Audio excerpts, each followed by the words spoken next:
Ġurnata speċjali għal Miriam Spiteri De Bono, e kif matul il-jum li fih se tinħatar President ta' Repubblika ta' Malta, il-familja tagħha mhux biss se tkun qed takkumpanja, imma se tkun qed tipparteċipa wkoll fil-quddiesa li se ssir fil-Katedral ta' San Ġwan.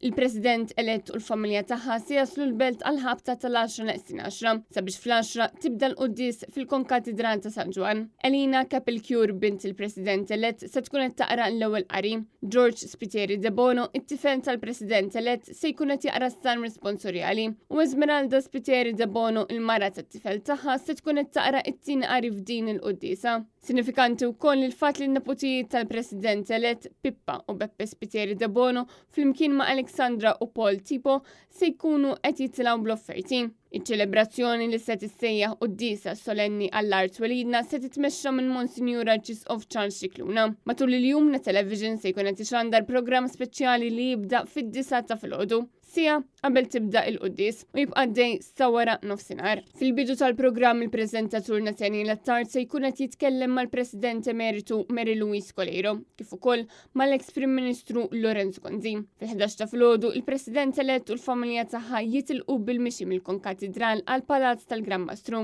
Il-qofol ta' din il-ġurnata jintlaħaq f'nofsinhar meta l-Speaker jipproċedi lejn is-sala tat tron u jiftaħ is-seduta parlamentari. U kwarta wara Miriam Spiteri De Bono tieħu l-ġurament bħala 11 il-President ta' Malta. Mument ieħor sinifikanti huwa dak meta l-President ta' Malta Miriam Spiteri De Bono tindirizza lil mistednin distinti. Diskors li mistenni jagħti toma ta' dak li pajjiżna se jkun qed jistenna minn din il-Presidenza. Għal-ħabta ta' sija 20 ta' wara nofsinhar Miriam Spiteri De Bono toħroġ mill-Palazz għal Pjazza San George waqt li ftit tal-mumenti wara li President elett se tqiegħed bukkett tal-fjuri bis-swit il-Monument tal-Gwerra sabiex eventwalment tmur lejn il-Palazz ta' San Anton Ħattart fejn hemmhekk tiġi milquha mill-istaff tal-palazz. Aktar tard il-kap tal-Partit Nazzjonalista Bernard Grech mistenni jagħmel żjara uffiċjali lil Miriam Spiteri De Bono fil-Palazz ta' San Anton.